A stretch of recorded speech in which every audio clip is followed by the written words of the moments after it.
ആകാശവാണി നിയമസഭയിൽ ഇന്ന് തയ്യാറാക്കിയത് Suresh Gopi, senior sub editor, Deshabhimani, Thiruvananthapuram. അവതരണം സുധിൻ സൈനുദ്ദീൻ.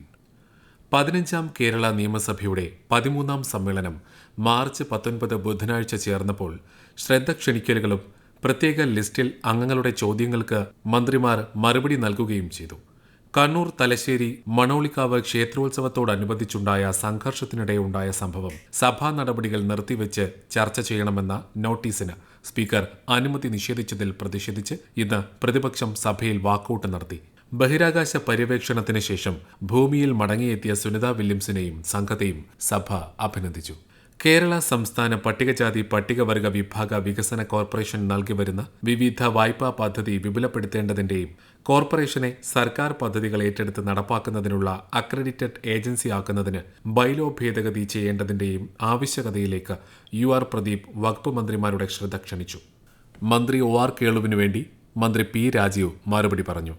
തൃപ്പൂണിത്തുറ, വൈപ്പിൻ, എറണാകുളം, കൊച്ചി എന്നീ മണ്ഡലങ്ങളിലെ വിവിധ പ്രദേശങ്ങളിൽ നിരന്തരം ഉണ്ടാകുന്ന വേലിയേറ്റം മൂലം ജനജീവിതം ദുസ്സഹമായി തീർന്ന വിഷയത്തിൽ MLA K ബാബു ജലവിഭവ വകുപ്പ് മന്ത്രിയുടെ ശ്രദ്ധ ക്ഷണിച്ചു. സബോർഡിനേറ്റ് ലെജിസ്ലേഷൻ കമ്മിറ്റി അധ്യക്ഷനായ MM മണി കമ്മിറ്റി 37 മുതൽ 41 വരെയുള്ള റിപ്പോർട്ട് സമർപ്പിച്ചു. വിവിധ ചട്ടത്തിനുള്ള ഭേദഗതികളും വിവിധ ബില്ലുകളുടെ അവതരണവും അവ സബ്ജക്ട് കമ്മിറ്റിയുടെ പരിഗണനയ്ക്ക് അയക്കണമെന്ന ഉപക്ഷേപവും സഭ ഇന്ന് പരിഗണിച്ചു. കണ്ണൂർ തലശ്ശേരി മണോളിക്കാവ് ക്ഷേത്രോത്സവത്തോടനുബന്ധിച്ചുണ്ടായ സംഘർഷത്തിൽ കൃത്യനിർവഹണത്തിന്റെ ഭാഗമായി ഇടപെട്ട പോലീസ് ഉദ്യോഗസ്ഥരെ നിലത്തിട്ട് ചവിട്ടുകയും പോലീസ് അറസ്റ്റ് ചെയ്ത പ്രതിയെ അനധികൃതമായി മോചിപ്പിക്കുകയും വനിതാ SIയെ അടക്കം അസഭ്യം പറയുകയും ചെയ്ത CPIM പ്രവർത്തകർക്കെതിരെ കേസ് രജിസ്റ്റർ ചെയ്ത പോലീസ് ഉദ്യോഗസ്ഥരെ സ്ഥലം മാറ്റിയ സർക്കാർ നടപടി പോലീസ് സേനയുടെ ആത്മവീര്യം തകർത്തതായും ഇക്കാര്യം സഭ നിർത്തിവെച്ച് ചർച്ച ചെയ്യണമെന്നും ആവശ്യപ്പെട്ട പ്രതിപക്ഷത്തു നിന്ന് സണ്ണി ജോസഫാണ് നോട്ടീസ് നൽകിയത്. എന്നാൽ വിഷയം പൊതുപ്രാധാന്യമർഹിക്കാത്തതും അടിയന്തര സ്വഭാവത്തോടു കൂടിയല്ലാത്തതുമായതിനാൽ ചട്ടം 50 പ്രകാരം നോട്ടീസ് അനുവദിക്കാൻ കഴിയില്ല എന്ന് സ്പീക്കർ അറിയിച്ചു.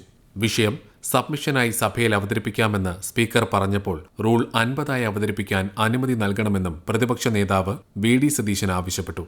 സർക്കാരിന് അപ്രിയമായ കാര്യങ്ങൾ സഭയിൽ കൊണ്ടുവരുന്നത് സമ്മതിക്കില്ലെന്ന് പറയുന്നത് കീഴ്വഴക്കങ്ങളുടെ ലംഘനമാണെന്ന് VD സതീശൻ ആരോപിച്ചു. ഉപക്ഷേപ നോട്ടീസ് അനുവദിക്കാത്ത സ്പീക്കറുടെ നടപടിയിൽ പ്രതിഷേധിച്ച് വാക്കൌട്ട് ചെയ്യുകയാണെന്നും പ്രതിപക്ഷ നേതാവ് പറഞ്ഞു. തുടർന്ന് സ്പീക്കർ മറ്റ് സഭാ നടപടികളിലേക്ക് കടന്നു. ബഹിരാകാശ പര്യവേഷണത്തിന് ശേഷം ഭൂമിയിൽ മടങ്ങിയെത്തിയ സുനിത വില്യംസിനെയും സംഘത്തെയും സ്പീക്കർ AN ഷംസീർ അഭിനന്ദിച്ചു. ധൈര്യത്തിന്റെയും അർപ്പണബോധത്തിന്റെയും ഉജ്ജ്വല പ്രതീകമായ ഇന്ത്യൻ വംശജയായ സുനിത വില്യംസ് തന്റെ വിജയത്തിലൂടെ ലോകത്തിനു മുന്നിൽ ആത്മവീര്യം ഉയർത്തി കാണിച്ചിരിക്കുകയാണ്.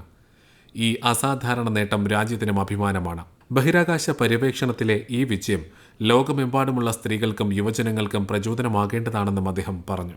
ഈ നേട്ടത്തിൽ സുനിതയെ പിന്തുണച്ചവർക്കും നേട്ടത്തിൽ പങ്കാളികളായ എല്ലാവർക്കും കേരള നിയമസഭയുടെ ആശംസകൾ അറിയിക്കുന്നതായി സ്പീക്കർ പറഞ്ഞു. യുവാക്കൾക്കിടയിലെ മാനസിക പ്രശ്നങ്ങൾ പരിഹരിക്കാൻ കർമ്മ പദ്ധതി ആവിഷ്കരിച്ചു വരുന്നതായി മന്ത്രി സജി ചെറിയാൻ ചോദ്യോത്തരവേളയിൽ സഭയെ അറിയിച്ചു. യുവാക്കൾക്കിടയിൽ ആത്മഹത്യാ പ്രവണത വർദ്ധിക്കുന്ന സാഹചര്യത്തിൽ യുവജനങ്ങളുടെ മാനസികാരോഗ്യം ശക്തിപ്പെടുത്തുക എന്ന ലക്ഷ്യത്തോടെ 18നും 40നും ഇടയിൽ പ്രായമുള്ളവർക്കിടയിൽ 5 വർഷത്തിനിടെ നടന്ന ആത്മഹത്യകൾ യുവജന കമ്മീഷന്റെ നേതൃത്വത്തിൽ ശാസ്ത്രീയമായി പഠനം നടത്തി സർക്കാരിന് റിപ്പോർട്ട് സമർപ്പിച്ചിട്ടുണ്ട്. യുവാക്കളിലെ ആത്മഹത്യാ പ്രവണത, കുറ്റവാസന, ലഹരി ഉപയോഗം, മൊബൈൽ ഫോൺ അഡിക്ഷൻ എന്നിവ പ്രതിരോധിക്കാൻ ബോധവൽക്കരണം നടത്തും. പല സ്കൂളുകളിലും കൗൺസിലിംഗ് സേവനം ലഭ്യമാണ്. ആരോഗ്യ വിദ്യാഭ്യാസ വകുപ്പുകളുമായി ചേർന്ന് കൂടുതൽ നടപടികളെടുക്കും. യുവജനകാര്യ വകുപ്പിന് കീഴിൽ ലഹരി വിരുദ്ധ പ്രവർത്തനങ്ങൾ നടത്തിവരുന്നു. സിനിമകളിൽ ലഹരി ഉപയോഗവും അക്രമവാസനയും പ്രോത്സാഹിപ്പിക്കുന്ന രംഗങ്ങൾ തടയുന്ന കാര്യം കേന്ദ്ര വാർത്താവിതരണ പ്രക്ഷേപണ മന്ത്രാലയത്തിന്റെയും സെൻസർ ബോർഡിന്റെയും ശ്രദ്ധയിൽ കൊണ്ടുവന്നിട്ടുണ്ട്. സിനിമയുടെ ഉള്ളടക്കത്തിൽ ഇടപെടാൻ സംസ്ഥാന സർക്കാരിന് പരിമിതിയുണ്ട്. സിനിമകളിൽ ലഹരി ഉപയോഗവും അക്രമവാസനയും പ്രോത്സാഹിപ്പിക്കുന്ന രംഗങ്ങൾ തടയുന്നതുമായി ബന്ധപ്പെട്ട് സിനിമാ മേഖലയിലുള്ളവരുമായി ചർച്ച നടത്തിയിരുന്നു. അത്തരം രംഗങ്ങൾ നിയന്ത്രിക്കുന്നത് സംബന്ധിച്ച് സിനിമാ പ്രവർത്തകർ തത്വത്തിൽ അംഗീകരിച്ചതായി മന്ത്രി പറഞ്ഞു. ആഴക്കടലിലെ വൻകിട മത്സ്യബന്ധനത്തിനുള്ള കേന്ദ്ര അനുമതി സംസ്ഥാനത്തെ പരമ്പരാഗത മത്സ്യത്തൊഴിലാളികളെ ഗുരുതരമായി ബാധിക്കുമെന്നും ഇതിനെതിരെ യോജിച്ച സമരപരിപാടികൾ നടത്തണമെന്നും മന്ത്രി സജി ചെറിയാൻ പറഞ്ഞു. വിവിധ തൊഴിൽ മേഖലകളിലെ യുവജനങ്ങളുടെ മാനസികാരോഗ്യം ഉറപ്പാക്കാൻ നടപടി സ്വീകരിക്കുമെന്ന് സജി ചെറിയാൻ അറിയിച്ചു. M Vijin, PP Sumod, Sujith Vijayan Pillai, VK Prashant എന്നിവരുടെ ചോദ്യങ്ങൾക്ക് മറുപടി പറയുകയായിരുന്നു മന്ത്രി. എല്ലാ പ്രദേശങ്ങളിലും ആവശ്യക്കാർക്ക് സമീപിക്കാവുന്നതും താങ്ങാവുന്നതുമായ മെന്റൽ ഹെൽത്ത് പ്രൊഫഷണൽ ടീമിന്റെ പ്രവർത്തനം സജീവമാക്കുമെന്ന് മുഹമ്മദ് മുഹസിൻ MLAക്ക് മന്ത്രി മറുപടി നൽകി. തൊഴിൽ തീരം പദ്ധതിയുടെ പ്രവർത്തനങ്ങൾ സംബന്ധിച്ച് PP ചിത്രരഞ്ജൻ MLAക്ക് മന്ത്രി മറുപടി നൽകി. പരമ്പരാഗത മത്സ്യത്തൊഴിലാളികളെ പ്രതികൂലമായി ബാധിക്കുന്ന കേന്ദ്ര നടപടികൾ ചെറുക്കുമെന്ന് ആന്റണി രാജു MLAക്കും മന്ത്രി മറുപടി നൽകി. ആഴക്കടൽ മത്സ്യബന്ധന പദ്ധതികൾ സംബന്ധിച്ച് CH കുഞ്ഞമ്പു, M മുകേഷ്, മുരളി പെരുന്നെല്ലി, ദലീമ എന്നിവരാണ് ചോദ്യം ഉന്നയിച്ചത്. സംസ്ഥാനത്തെ നദികളിലെ എക്കലും ചെളിയും നീക്കം ചെയ്യുന്നതിനായി വ്യവസ്ഥാപിതമായും ശാസ്ത്രീയമായും ഘട്ടം ഘട്ടമായും പ്രവർത്തനങ്ങൾ നടത്തിവരുന്നതായി ജലവിഭവ വകുപ്പ് മന്ത്രി റോഷി അഗസ്റ്റിൻ അറിയിച്ചു. പെരിയാർ, മൂവാറ്റുപെരിയാർ, കടമ്പ്രയാർ നദികളിലും അവയുടെ പോഷക നദികളിലും അടിഞ്ഞുകൂടിയ ചെളിയും അവശിഷ്ടങ്ങളും നീക്കം ചെയ്യുന്നതിന് 2022 ഫെബ്രുവരിയിൽ ആരംഭിച്ച ഓപ്പറേഷൻ വാഹിനി പദ്ധതി 2025-26 പൂർത്തീകരിക്കുമെന്നും മന്ത്രി അറിയിച്ചു.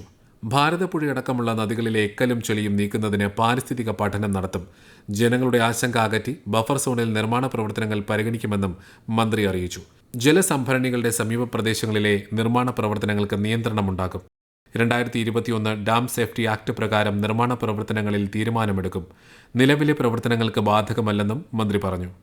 ഇറിഗേഷൻ വകുപ്പിന് കീഴിലുള്ള ഉപയോഗശൂന്യമായ സ്ഥലങ്ങൾ കളിക്കളങ്ങളായി ഉപയോഗപ്പെടുത്തും.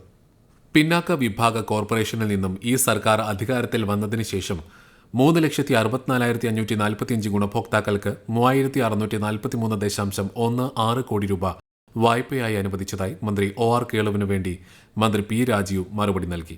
2025-26 സാമ്പത്തിക വർഷത്തിൽ 900 കോടി രൂപയുടെ വായ്പ നൽകാനാണ് പിന്നാക്ക വിഭാഗ കോർപ്പറേഷൻ ഉദ്ദേശിക്കുന്നത്. അവശത അനുഭവിക്കുന്നവരുടെ വായ്പാ ലോൺ എഴുതി തള്ളുന്ന പദ്ധതി പ്രകാരം 893 ഗുണഭോക്താക്കൾക്കായി 9.75 കോടി രൂപയുടെ വായ്പ ഇളവ് അനുവദിച്ചു. പിന്നാക്ക വിഭാഗ കോർപ്പറേഷന്റെ നേതൃത്വത്തിൽ പരമ്പരാഗത കരകൗശല തൊഴിലാളികളുടെ ഉൽപ്പന്നങ്ങളുടെ പ്രദർശനത്തിനും വിപണനത്തിനും ജില്ലാതലത്തിൽ പ്രദർശന വിപണന മേളകൾ സംഘടിപ്പിക്കും. കാസർഗോഡ് കൊങ്കണി സംസാരിക്കുന്ന ക്രിസ്ത്യൻ വിഭാഗത്തിന് OBC സർട്ടിഫിക്കറ്റ് ലഭിക്കാൻ നടപടി സ്വീകരിക്കും.